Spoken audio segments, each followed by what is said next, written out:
Hi, and welcome to Helping People Perform, the podcast that gives you fascinating insights into those people whose chosen vocation is to help others perform at their best. From consultants to teachers, sports coaches to financial advisors, all of my guests share a passion for getting the most out of individuals, teams, and organisations. Enjoy the episode.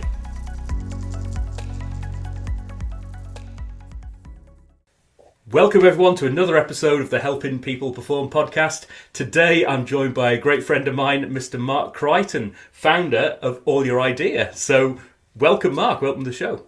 Hello Paul, thank you very much for having me. Looking forward to it. Absolute pleasure, always a pleasure to have a chat. So before we get kicked off into all of the great stuff about what you do, who you help with All Your Idea, tell us a bit about your background, what got you to where you are today? Because I know it's been an interesting journey so far. Yeah, so I spent 20 years working in the media and technology sector, which was a bit strange because I originally started out wanting to be a journalist, convinced myself through my teenage years that that's what I wanted to do, went off and did work experiences at newspapers. And then actually, when I was at university with you, there you go, that's kind of immediately got people to understand where the friendship comes from. Yep. I started to do a lot more in teams around kind of societies and the college that we were both at. And I realised that journalism was quite a lonely world and that actually didn't spend a lot of time working with other people. And it really made me take stock of what was the environment I wanted to be in. And, every day when I turned up for work, who did I want to be working alongside? So I took a complete diversion as I left university, decided journalism wasn't for me, but was really interested in media and went into kind of the media advertising side of the industry. And initially worked for very small agencies, so sort of 7 or 8 people, going up to about 60 people. And I did that for 10 years. And then the second part went to the big corporates. So when I worked for people like WPP and a big Japanese advertising company called Dentsu. And that's where I kind of got my first taste of leadership. So for about the last sort of 13 years, I've been doing leadership roles as kind of CEO of media agencies. And then over the last 4 years, I've been the CEO of an educational technology business. So again, all kind of tied together with this world of kind of media. And I guess like a lot of industries, the way that technology has changed them. So that's kind of what I've been doing sort of since I left uni. Oh, fantastic. And that was, some 25 years ago, I think it might have been when we first met, mate. But Yeah, very strange when people say to you, what have you been doing? And then you realise it's over 20 years that you've had your career, which means there's less to come, I guess. Gone, yeah, at least we're not going old and grey. That's the main thing. So just to delve into two of those points a little bit more, what was it about media journalism that attracted you in the first place? Is there any family background in that, or is it something that just hit you? No, not at all. I guess that initially I was drawn to writing, and that was kind of something that I loved. But the big part and the bit that's always been true is that I love change. And what I thought about kind of the newspaper industry when I went and did my work experience was just every day was completely different. There was always something new to think about, to talk about. And I love that idea that every day was going to have this kind of difference or new kind of input into it. Right. And I've continued to love that. So the media industry has had lots of changes, continues to have lots of changes. The vast majority of them driven by technology.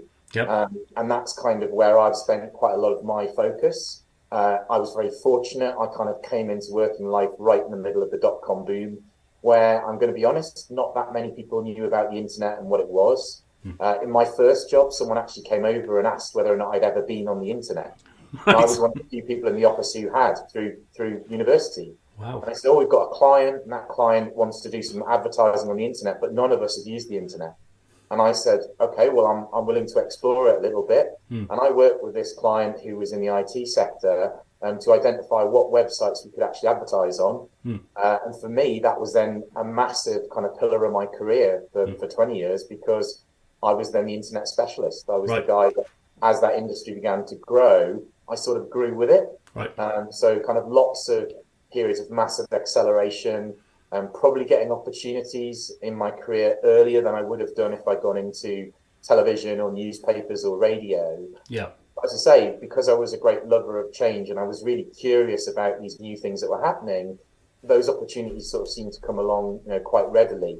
And I guess I was really open to it. So a big part for me was really not turning anything down. If I could see there was something that was a new opening or kind of a new aspect of where technology was going, wanting to understand it, wanting to think how it was relevant to the business that I work for and also for the clients I was working with. So that's kind of, why I loved media and I've loved technology as well. And even now I'm someone who really loves embracing change and thinks that change is a very positive thing. And I know for a lot of people who are listening, probably that's their worst nightmare. They don't want change in the organization they work in. It creates disruption. It's really difficult. They have to learn new things.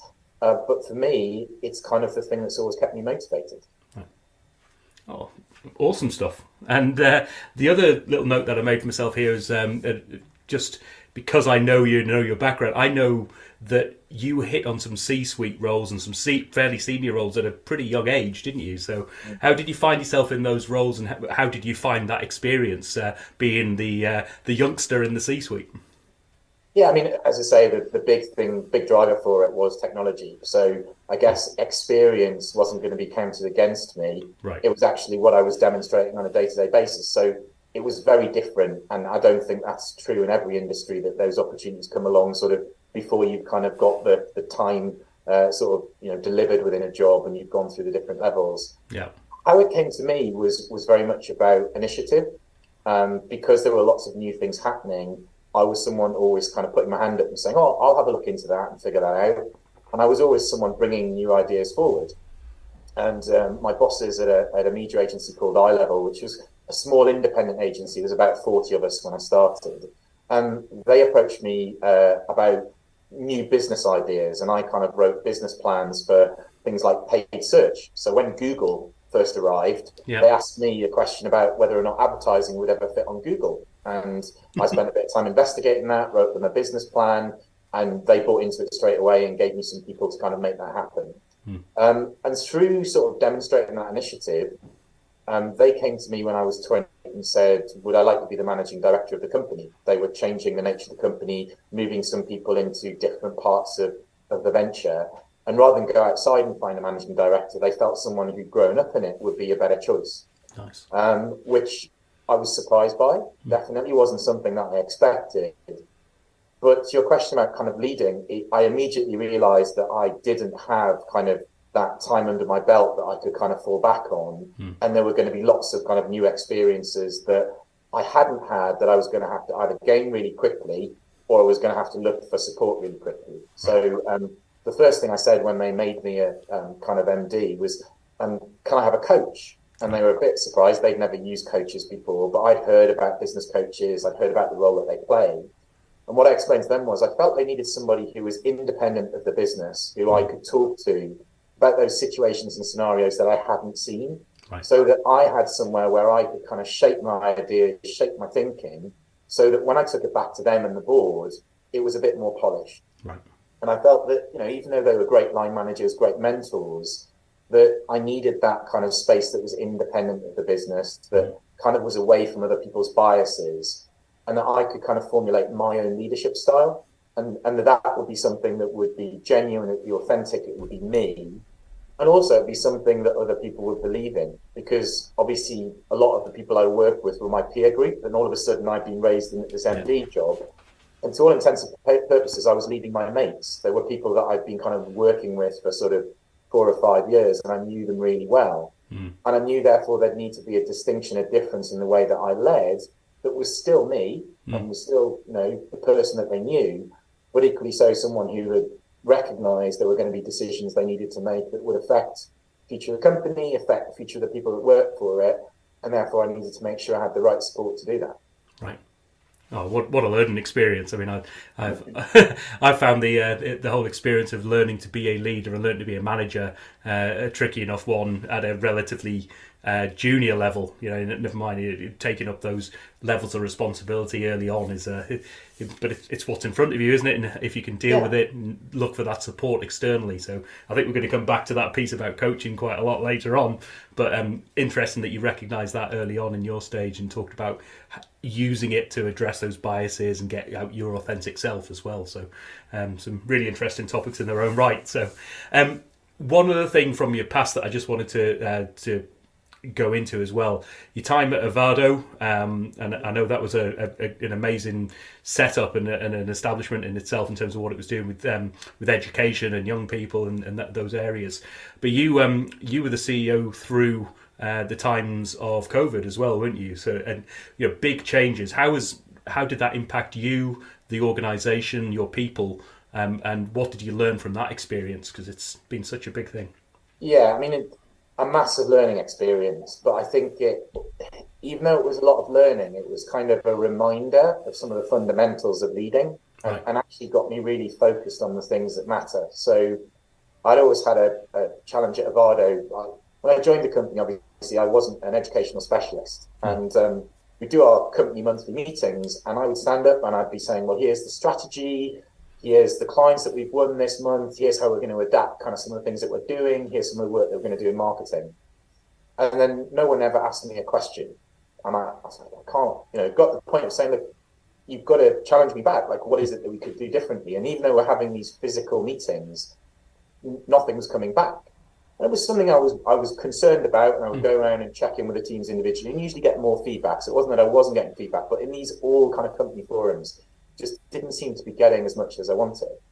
When COVID hit, we decided that we needed to increase our communication. But one of the things that would support people most was if we were talking more frequently, we were updating them kind of in an uncertain period. Yeah. And what that was every Wednesday morning, I would do an all-company kind of video call, pretty much talking down the camera like I am to you, and talking about what was going on.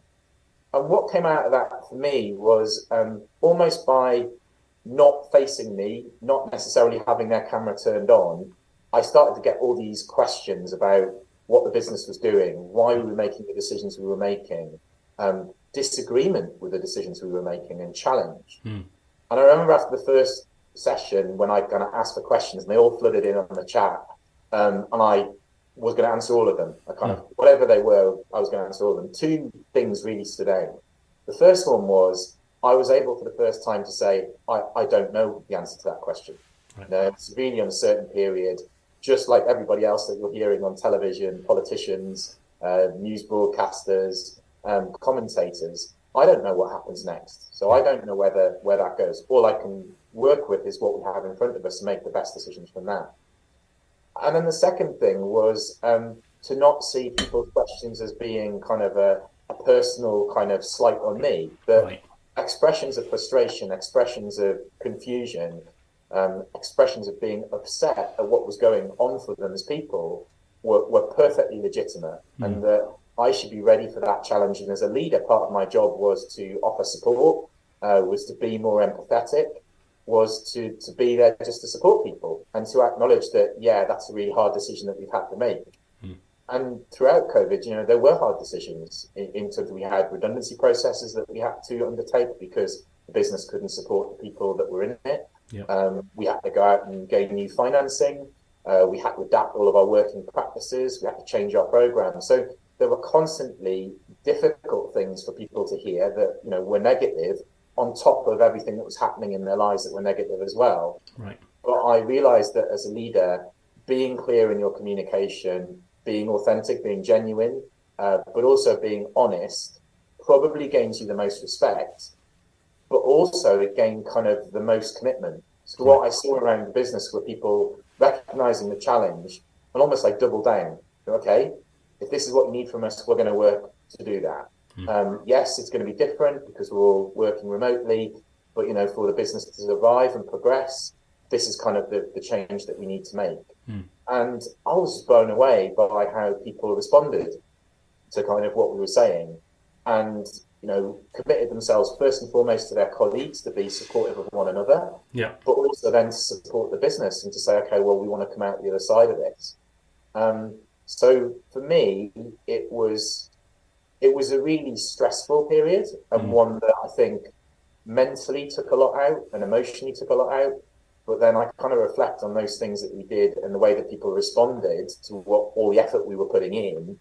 And I'm just kind of blown away by the way that human beings respond to difficult situations like that, because it's a unique situation where everyone would be well within their rights to sort of down tools and say, it's just too much. I just can't do it.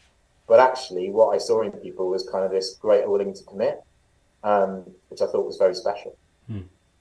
No, it's amazing, isn't it? And I think there's a huge amount to be said for one of the, a lot of the points you said there, but one that I'd pick up on is that authenticity piece as well, and honesty of just being able to say, look, I don't know the answer, and this is a tough time. Nobody has the answer in front of them. I know from previous conversations with you, you talked about just being open about, look, I don't know the answer, but I'm gonna be working on it, and I'm gonna be working with my team. But if you've got any ideas, bring them to me, because I need all the help I can get. And I think that vulnerability as a leader can be a difficult thing to do. But I mean, I'll throw it back at you. Was that vulnerability, giving that vulnerability out there, firstly, was it difficult to do? And secondly, did it pay off? Yeah, I mean, I have an interesting thing with vulnerability. I think certainly in the first 10 years of my career, I thought you weren't allowed to be vulnerable. Right. I definitely put on what I describe as a professional veneer. So I kind of, put my clothes on in the morning and I'd be Mark going to work. Right. And I made and it was quite conscious, a real clear separation between the Mark that went to work and the Mark that was at home. Right. And I some of that was because I wanted a space that I could come back into selfishly, where I could kind of leave all those other things outside the door and, retrench really and recharge and re-energize to kind of do it all again. Yeah. Because I found certainly leading at the start just unrelenting, tiring, exhausting. I was giving everything I could to it, and therefore I felt like I needed to balance it out somehow. And I think it's only through experiencing it that you realize that your vulnerability is one of your most kind of powerful assets. Like, who you are as a leader is so important to the people that work with you. And what I began to notice was when I showed some of that, when I gave some of myself, when I was vulnerable, everyone seemed to lean forward more. Right. As if, not as I probably misread, to take advantage of me or to criticize me, or that vulnerability was seen as weakness, but as, well, that's him. Like, we're meeting the person that's leading us. Like, he's not sort of bulletproof. He's not, this person that doesn't have doubts or concerns or worries. He does. And I think I had to kind of train myself that, okay, from showing a little bit of myself, show a bit more. Right. And actually, to start off with, it was really hard work. I had to almost retrain myself to go, okay, be open about that, like allow that to be yourself. And it took a long time. It wasn't something where I went from, okay, the professional veneer to this is me and I feel like I'm being myself more every single day. It was real practice. I would, if I was communicating, I'd write scripts for things I was going to say to the company. I'd look at them and say, okay, what have you said about yourself? How do you feel about this? Like, what is the thing that says to people that you care and you feel the value that they're creating? Are these words really enough? And would change things and try and be a bit more spontaneous and try and, allowing myself to think about ways that I could open up. And it sounds really daft. So during COVID, I would talk about things that were going on at home. I would talk about the box sets we were watching. I would talk about the fact that we got a puppy. I would talk about what the boys were doing with the homeschooling. And for me, that was about sort of, yes, letting people in, and because I knew that they were experiencing things in their own home that were challenges.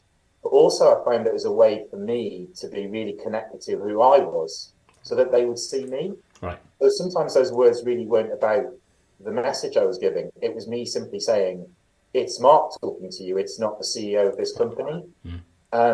So it's, I think, I observe it a lot in business today that people sort of put the shell on. And the first thing is I have a huge amount of understanding for why they put that shell on, because when you're in these jobs, they're tough on you, emotionally and energy wise. But I also know that when you kind of allow that guard to drop, you, one, enjoy it more, and two, the people around you really respond in a very positive way to it, and they don't take advantage of you, and they don't look to kind of get one over on you. Actually, they just want to see more of it. Yeah, and I was just listening to a podcast from another one of our mutual friends, Mr. Faris Aranki, friend of the show, and he was talking on another podcast about if you're delivering, he was talking about he's big into strategy development and supports people in that space, and saying as a leader, if you're not demonstrating some sort of passion when you're talking about the strategy, then why would you think your people would be in any way connected?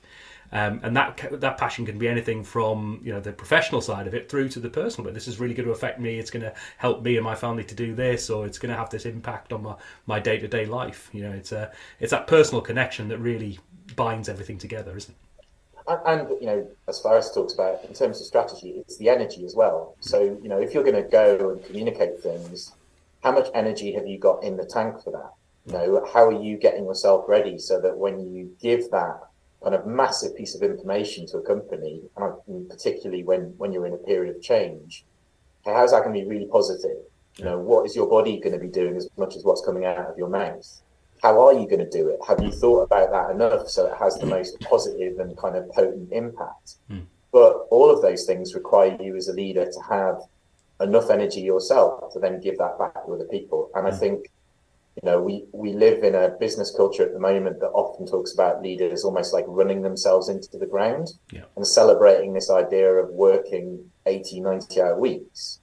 I think we hear a lot less about what about the quality of what you're doing? What about the quality of the decision making? What about the energy in the way that you communicate? Because actually as a leader, that's what you do. You are leading other people to an outcome rather than you are delivering the outcome. And for them to respond to you and for them to kind of then commit to whatever it is you're asking them to do, they've got to see that energy coming from you. And you can't do that if you're constantly on the edge of burnout, constantly kind of either burning the candle at both ends in sense of trying to deliver your best, throughout the day. So, I think that's kind of an important thought for leaders at the moment, and probably the transition that I hope to see kind of in the next 20 years of my career is kind of not celebrating leaders for the number of hours they put in, but really celebrating the quality of what they do and the energy that they bring to it. Yeah. Well, I hope that takes us a beautiful segue into the next part of this show, which is about what you do now. So who do you help and how do you help them? So let's delve a little bit into all your idea and what you're doing there and what that's all about. Yeah, so you touched on it earlier on. I've been very fortunate to kind of have kind of coaching and mentoring and therapy input throughout the kind of last sort of 15, 16 years. And what I noticed when I was doing leadership jobs were these amazing kind of spaces of time where I really got to think about the most important things that were going on in my business, the way that I was approaching them, but also in some instances, the way that I was leading my team, and I mean in this instance, my leadership team, to deliver on kind of the main priorities for our business well. And coaching really got me into this very kind of powerful reflection. So All Your Idea is a coaching and collaborative consultancy business. And my goal is very much to help leaders with kind of finding the space and time and energy to really focus on things like their strategy, their priorities, the innovation that's going to drive their business, but also how they engage with the people around them as well to make sure that they are delivering the very best of themselves in everything that they do with the communities that they lead. Right. And that's come from a very personal experience around kind of the value of having independent coaches and independent individuals who've come in and supported me at different stages of leading, and I've constantly been blown away by the difference that they're making to my thinking. Not that it's not my thinking, but they're creating these very kind of powerful spaces, structures, environments, frameworks that have allowed me to kind of deliver my strengths as a leader. Right. Oh, fantastic. And so who is it you would typically work with in that space? So it will definitely be CEOs and kind of board level executives. but also with their teams as well. So one of the things I want to encourage is that rather than kind of just look at a lot of these business challenges as individuals, is, well, how are you looking at it as a leadership team? Right. How are you formulating a team based on kind of the collective strengths of those individuals? And how are you setting out kind of the objectives for your short and long-term future and staying really focused on those? And I think what I noticed as a leader is that being focused on the priorities is probably the most difficult thing, because the constant change in both the internal environment in your business and the external environment, whether that's your competition, the market, your customers, means every single day you can be thrown another 20 things that everyone thinks you should prioritize. Yeah. But how you stay focused on the 3 or 4 things that actually could make the biggest difference is really hard. Right. So unless you've got structure around that, unless you're very deliberate around that, unless as a leadership team you're supporting one another to do that, it's really hard to achieve. And it's the reason I think that a lot of businesses and leadership teams don't fulfill their potential, because they lose that focus. They get distracted by all these other things that are kind of constantly being put on the table in front of them, and they're kind of being asked to sort of disseminate and determine whether or not they now should be the thing that they focus on. So, you know, for me, those people kind of need the ability to go outside, I guess, of kind of all of those challenges and talk to individuals that can help them to kind of go, well, how do we stay focused? How do we know that we're making progress? Yeah. Are we making sure we're getting the outcomes to the benefit of our people, what we want to achieve commercially, but also what we want to achieve with our customers? Yeah. And I think you hit on a real point there of the time and space, just giving people that time and space to step back, and the value of external coaching and support in that space. There's a lot of value to have with internal mentorships and internal coaching systems. I've seen them work to a degree within a lot of the organisations that I've worked with, but to truly have time to reflect and to truly have time to focus on the things that are important, then being able to step back from all of that and be challenged by someone with no agenda, nothing in the table. So I think that's a really valuable thing to be offering to people and to support, along with the experience you bring in. Obviously, you've got that sort of gap between. And do you have an intention from the coaching stroke mentor space? Do you take a deliberate line in the sand on the I will only ever be a coach, or only ever be a mentor, or is it? I think the key thing is just to be transparent about what you think the job in hand is. Right. I think, having done my professional coaching qualification, coaching is very different. It's really about enabling somebody in their thinking. Yeah. And it's about, one, creating a container, a space in which they can think, and then asking them questions that allows them to explore their own thinking. I think mentoring has more aspect of bringing that experience and sort of, this is what I experienced and here's how it might help you. And I think there's room for both. And just to something you previously said, I've realized as a leader, it's quite helpful to think about having your own little sort of backroom staff, your own little team. So you can have a business coach, you can have a mentor, you can have a therapist if you want to, you can have a PT, personal trainer. Yeah. And if you think about how am I going to use those people to get me to be the best of myself, to kind of deliver the strengths that I want to deliver, they will all bring some value and it will be different. Yeah.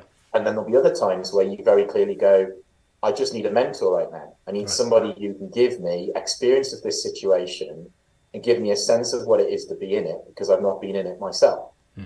So, the analogy that comes up is like, I look at tennis players and, some people describe them as an entourage, but I kind of look at it and go, well, it's just a really smart team, because each of those people has a very clear role in helping that tennis player to be the most successful they can be.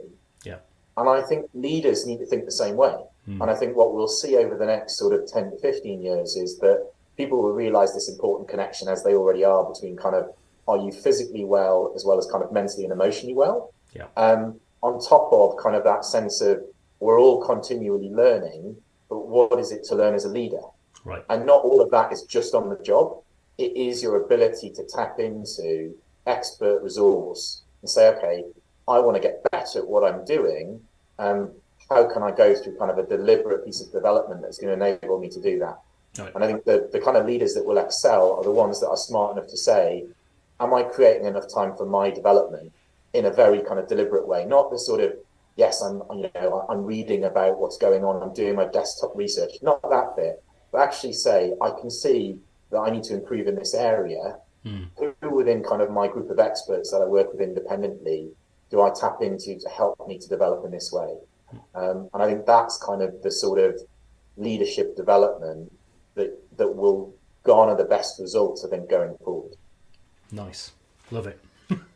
Brilliant stuff. And then you've mentioned this a little bit yourself, and there's a little bit of a segue here in terms of how do you perform? You know, who do you go to up your own game to make sure that you're performing at your best? Yeah, I kind of just sort of given you a sense of it there, really. So I've been really fortunate to pick up some amazing mentors throughout my career.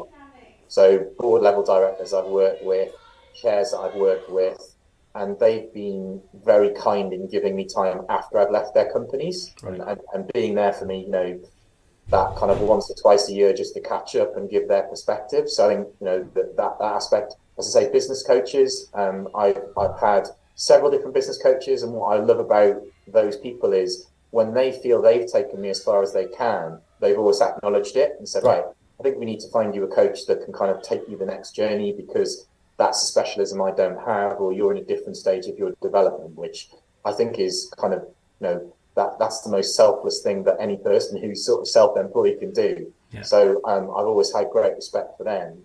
And then more recently, actually, I've started to kind of explore therapy. Right. And therapy very much in the sense of understanding myself better and thinking that by understanding myself better, that would make me a better leader. And I've interestingly gone to therapy because I wanted to find out how I could be a better version of myself rather than because I felt like I was dealing with a particular problem. And I think that, again, has probably come to me very late in this kind of sort of stage of my career, but has been really powerful, because to your points about authenticity and how you bring yourself to work, well, unless you've got a pretty good understanding of yourself, that's a very hard thing to do. And you have to explore that subject if you're then going to figure out ways that you can kind of begin to communicate it to other people. So, I try to be open-minded about all of those inputs. And as a consequence, every time that I feel that I'm plateauing, certainly in my development, I just check in to see whether or not there's something else I need to explore. And they have all kind of had very different but very powerful inputs. Right. And you hit on a point there that I know has been raised by a number of people in previous episodes, is that it's amazing how much people will give in terms of their time and their input and their effort. If you ask them, but two, even if you're not necessarily asking, but you are open to it and sort of put yourself out there for it as well. But I've never been more overwhelmed than when you just say, I need a bit of help. Has anybody got some time? Do you have half an hour? Very few people would say no in those circumstances, and I think that there's a lot to be said about reaching out and asking for help and the benefits. I mean, if you're sitting there today and you admire a colleague or you admire someone working at another company, I think if you send them an email and say, I would really value and respect, you know, having some time with you because I have this admiration for the way that you work, they're going to give you time. Right. Now, what I would say is, if they do give you that time, it's really respectful to then use that time well, to be prepared for when you meet them, to have some questions for them, to have some things that you're struggling with that you're willing to kind of put on the table to discuss. But that's the only thing I always think about mentoring, which is some people like the idea of having a mentor so they can say X is my mentor, and they see it very much as a sort of on the career ladder. Right. I would say that's the worst thing to think about it. The way to think about it is how, you know, that person's giving me their precious time. How am I going to use that time really effectively? What are the things I could really get from the half an hour that they can give me? And I think the consequence of that is that you'll have long-term relationships with those people rather than maybe you see them a couple of times. And I've really valued having that kind of continuity of mentors, because when I make mistakes or I've maybe not done things as well, we have the honest conversation about where that's come from. Is that the first time that's happened? Is there patterns that we've seen in kind of my different jobs that might indicate, oh, hang on a second, that's one to really look at because it's happened a few times. Yeah. I think that's invaluable, but that comes from that mutual respect. Yeah.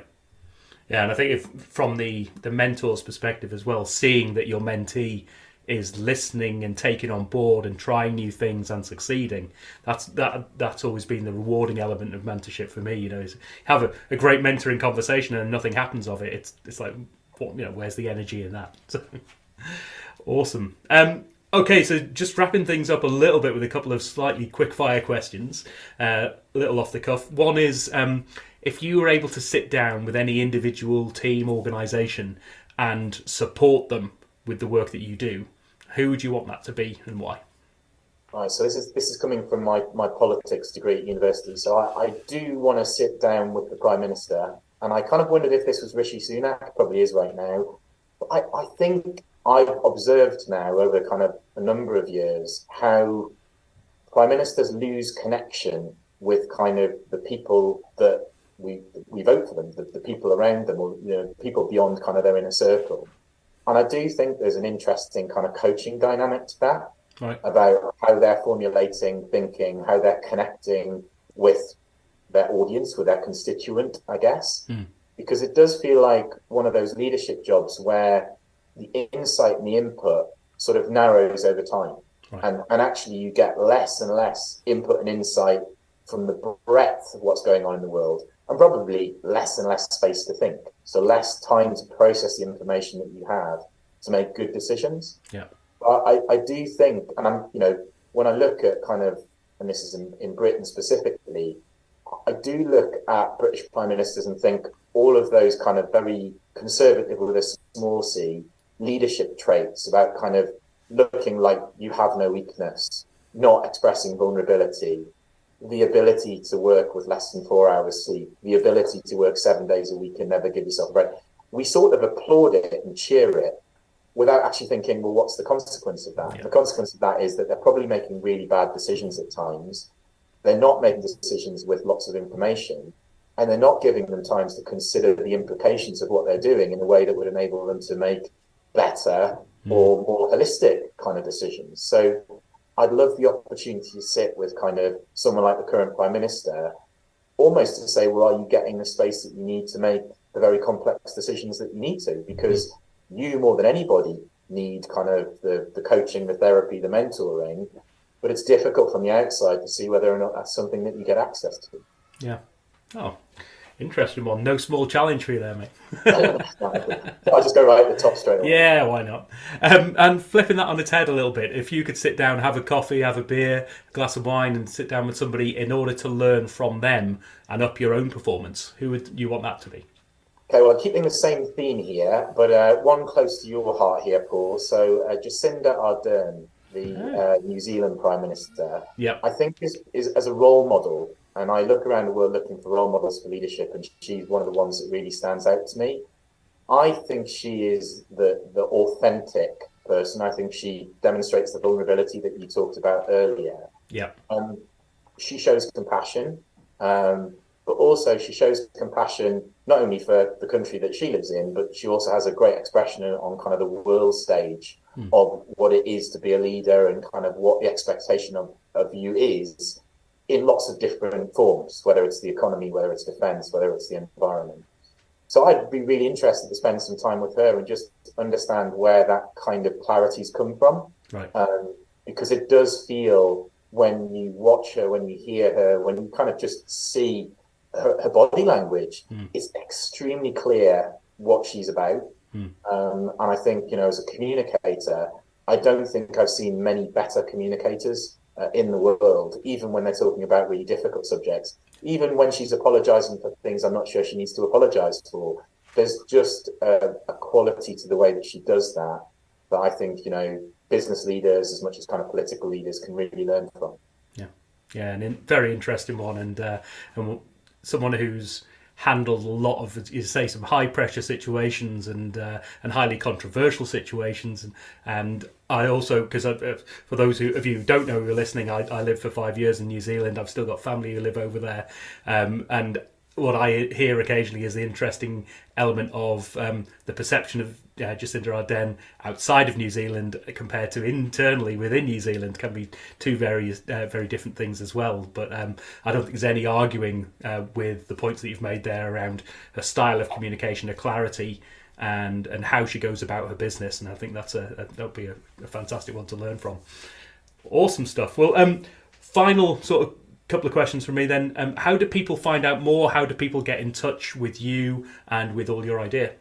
Yeah, so they can contact me on email, which is mark@allyouridea.com, and also Mark Creighton on LinkedIn as well for the time being. Yeah. But in the new year, there'll be a website as well, which will be allyouridea.com. Right. Fantastic. And we'll make sure all those links are shared in the show notes. Go out and reach out to Mark, check out All Your Idea, get yourself a coach and a mentor. If this has inspired you in any way, then hopefully that will point you in the direction of upping your own game, helping your own performance. And there's a number of experts and people who are willing to give their time and effort to help people to perform is what this whole show is all about and what's inspired me in my career. And I applaud you for not only the amazing work you've done in the past, Mark, but for the great work that I know you're going to be doing going forward. Best of luck with it, and thank you so much for being on today's show, Mark Creighton. Oh, it's been a pleasure. Great to see you, Paul. See you again soon, mate. Thanks for listening to today's episode. If you liked what you heard, then please give the podcast a rate, review and share. I'm Paul Teasdale, and from sausage making to banking, oil and gas to Formula One, I help people perform. If you'd like to find out more and have a conversation, contact me via helpingpeopleperform.com.